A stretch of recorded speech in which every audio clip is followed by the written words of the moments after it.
me now. Tupac pulled out a gun. It looked like he was reaching, yeah. Yeah, it did. Okay. Yeah. Did you actually see a gun? No, shit. Once he got the reaching, I got the ducking. So someone from your car That's what happened. started shooting at Tupac and Shook. So Orlando shot across Dre? He leaned over on the window, we rolled down the window, popped. Who was it? They was drove on my side, I was popped them. You know what I'm saying? But they was on the other side. Right. Hey, what's up, everyone? How's everyone doing today? Thank you for tuning into this video. Decided to do a video today about the arrest of Keefe D, Duane Davis, the guy now charged with the murder of Tupac Shakur. Wanted to talk about it, as you see in the clip. I mean, the guy is pretty much placing himself at the scene of the crime. That was a mistake on his part. He he should have never said anything, But also, I think it's important to talk about the legal aspect of this case. There's two doctrines that I'll be talking about in the law.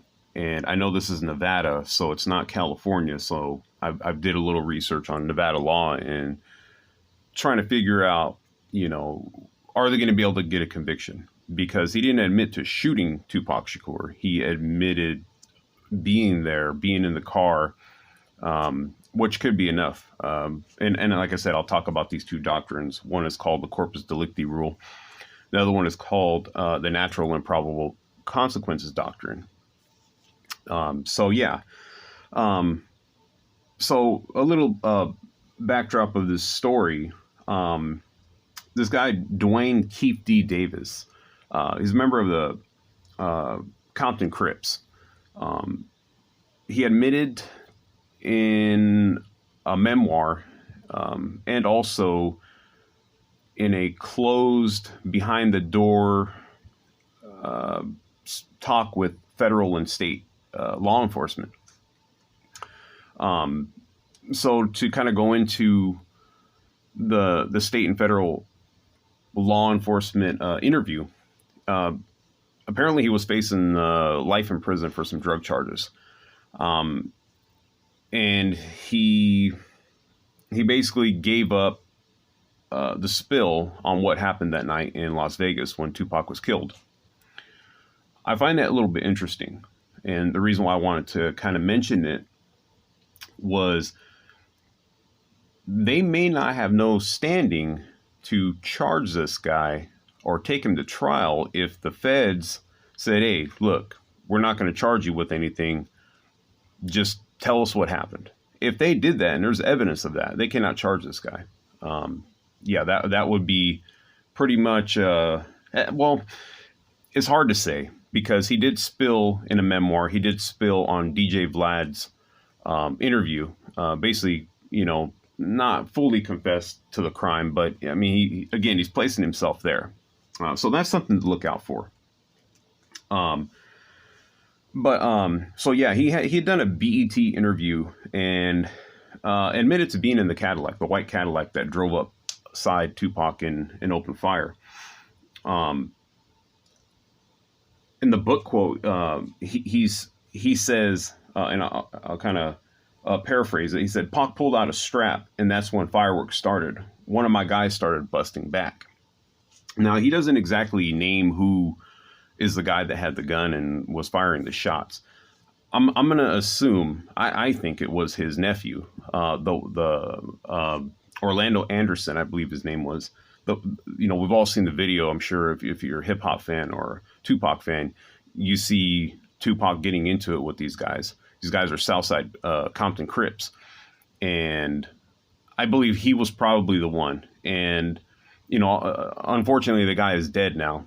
He was killed in I think it was 1998 in a shooting, a gang shooting.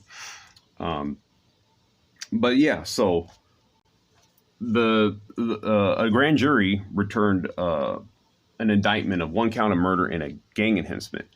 Now, the gang enhancement is obviously because, Suge Knight is a member of the Mob Piru. It's a blood subset a subset of the Blood street gang.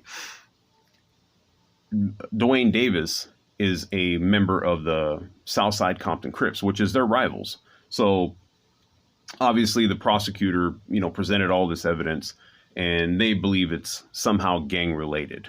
Okay, now in July of this year,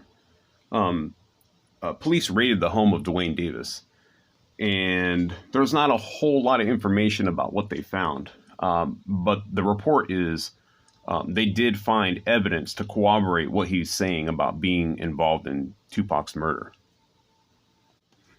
And, based off of what they found on September 29th, 2023, he was arrested. Suge Knight, as we all know, was grazed by a bullet during this confrontation where Tupac was killed. And Suge Knight is doing, I believe, like 28, 29 years here in California on a unrelated charge of voluntary manslaughter. Suge Knight, he's already spoke out about this whole situation and the arrest of Duane Davis. And not surprisingly, he said he's not going to testify against him. Obviously, I believe Suge Knight knew this whole time. They got to understand that Suge Knight is a gang member. He's a gangster. Most gangs operate on the code of silence. They tend to want to deal with any, they want justice, not in the way of court justice, but they want street justice. That's how it is amongst gangs. And so I believe that he's definitely not going to testify. Are they going to try to force him to testify? Oh, absolutely. They are going to subpoena him. The prosecutors are definitely going to subpoena him. But I highly doubt he's going to open his mouth. He's going to exercise the Fifth Amendment right. And, if I was Suge Knight, if I was still a part of that, absolutely, that's what I would do. And if they try to hit me with some type of sanctions, I would say, hey, I have a right under the Fifth Amendment to not testify and incriminate myself. And they would probably ask, well, how are you going to incriminate yourself? You were the victim here. Well, there is no way to, because this guy is also alleging that, when they pulled up alongside of Tupac, that they seen Tupac going for a gun, where at least he thought that Tupac had a gun, and that's why dude opened fire in the back seat. So if that's the case, I think you could kind of use that angle right there, like, well, this guy's saying that Tupac pulled a gun, so therefore I just don't even want to speak about none of it. So that might be the angle that he uses, because I think they're going to try to force him to testify.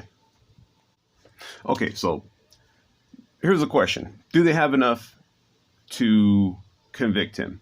Well, obviously, we don't know what evidence that they found at the home, and we're not going to know that until, trial starts. The district attorney, they're not going to show their hand. I mean, they're going to, obviously, according to discovery rules, hand over what they have. Most of the time, they're going to hand over what they have to the defense.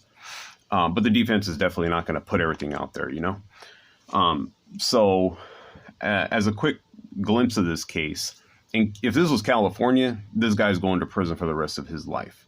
And I base that off of a few facts. And I'll kind of go into how Nevada law would apply to this. And it's pretty much similar to California. Okay, so what is the felony murder rule and its connection to the natural and probable consequences doctrine? Well, to define the felony murder rule, it basically states that, if a death occurs during the commission of any felony, the death can be charged as murder for everybody involved, even the participants that had no role in the actual killing. Okay, so let's get that straight. The malice portion element of murder could then be imputed to the aider and abetter via the natural and probable consequences jury instructions for a target and non-target offense.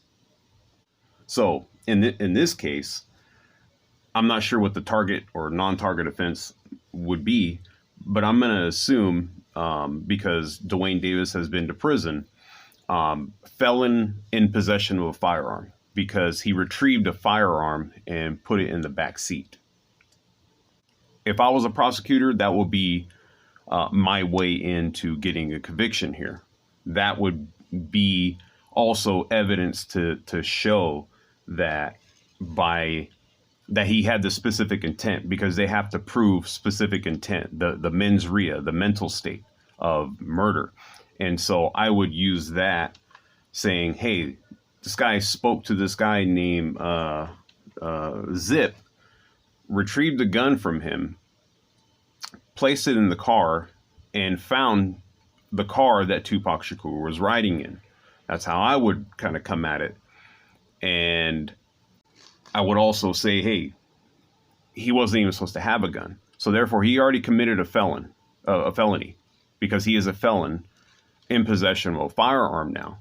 So that right there is going to be the non-target offense. And it shows by circumstantial evidence that what his intentions was to get a gun and go and find Tupac Shakur. And as a result, as a consequence of retrieving that firearm, putting it in the car, one could reasonably expect the resultant murder to happen. And also, the fact that they're trying to say it was gang related throws a whole nother wrench into this mix. And they can use that. I mean, that would take me a whole hour just to explain that. They could use that in many, many different ways to satisfy the mental element that they're going to need to prove that this man, although he didn't pull the trigger, that he intended for the death of Tupac Shakur. And even, obviously, I would think they're going to get attempted murder charges for the bullet that grazed Suge Knight. Now, in California, the felony murder rule has been changed more recently, but in the past, I'd say 8 years, there's a case called People versus Chu, and it drastically changed the landscape of the felony murder rule, which is aiding and abetting, natural and probable consequences doctrine. They all go together. And so I'm basing a lot of this off of what California law is, which is very similar to Nevada. And in actuality, there's a case called Garner versus State, and I will leave the citation for that case in the description. But basically, this case has held that the natural and probable consequences holds criminal conspirators liable for acts of co-conspirators committed in furtherance of the conspiracy and that follow as a natural and probable consequence of an unlawful agreement. But it also states that mere foreseeability would be insufficient to impute the necessary malice element of murder. It has to, basically, the state would have to show some specific intent or knowledge of the charged crime. So I bring these up because I believe, it looks like this guy was definitely involved. The guy admits on the DJ Vlad interview that he got a gun for the Tupac hit from a guy named Zip out of New York City. He was from New York City, who was a player, pimp, gangster, whatever. I think that opens up that dude that he got the firearm from possibly to charges as well. I mean, it's kind of, that's a little bit tougher to get because the guy who gave him the weapon had to have known, kind of what's going on. But Duane Davis does admit that he drove up towards the BMW, gets alongside of it, thought Tupac was going for a gun. He ducked, and somebody in the back opens fire. It was also confirmed by a member of Tupac Shakur's entourage. I think his name was EDI. They call him EDI. He's of the rap group Outlaws. He confirmed that, someone from the back seat of a white Cadillac opened fire. They started shooting. So I think just with the admissions that he has made, I believe that's probably enough to convict him. You know, it really comes down to what the law is in Nevada, but it's about the same as California. This is a high notoriety case. Okay. You know, many people like Tupac. You know, throughout the years, people who didn't even listen to rap music listen to Tupac. So, for one, if I'm this guy, I'm trying to get a change of venue, because, I mean, but where do you go? Where do you really go to get a fair trial? You know, that's the question. I mean, maybe you can go to a rural county. I don't know. Everybody knew about Tupac. And so I think it's going to be hard for this guy to get out of this case. I believe he'll get convicted. I think his only real hope is, you know, in talking to the feds about whatever drug charges it was, you know, behind closed doors, that somehow would bar prosecution. But, you know, I think that's a long shot as well. All right, I want to touch on one quick other legal concept. It's called the corpus delicti rule. I don't really know how much this is going to play into this case, but I'm pretty sure they're going to have to deal with this. So to understand, just give you a little understanding of the corpus delicti rule. It's a principle basically that no one should be convicted of a crime without sufficient evidence that the crime actually occurred. And in some states, what this requires is a complete separate. It requires complete separate evidence from the statements of the accused on its own. In California, that showing is basically it's very, very, very, very low threshold. So how I look at it in this case is that, you know, could this guy argue that, hey man, I was just bullshitting, I was fluffing, I was boasting, I wasn't even there. You know, I wanted to make some money off this book. I wanted to tell this tale because if they are going to require independent corroboration of this, it depends on what they found at his house. You know, what other witnesses can point this dude out and say, yes, he is there. I mean, so that is going to be a little bit interesting, but I still think that they'll probably somehow navigate that, and, you know, the judge will absolutely let this whole confession in, basically that's at the center of this entire case. All right, now, so I have a question for all my viewers, anybody watching this video, and please comment what your thoughts are on this part. Why did it take so long? Why did it take 27 years to make an arrest in this case? I've seen a lot of people hypothesize about why. Even DJ Vlad, who, you know, is amazing. I love watching DJ Vlad's interviews and all that. I watch him all the time. But he said he thought it was because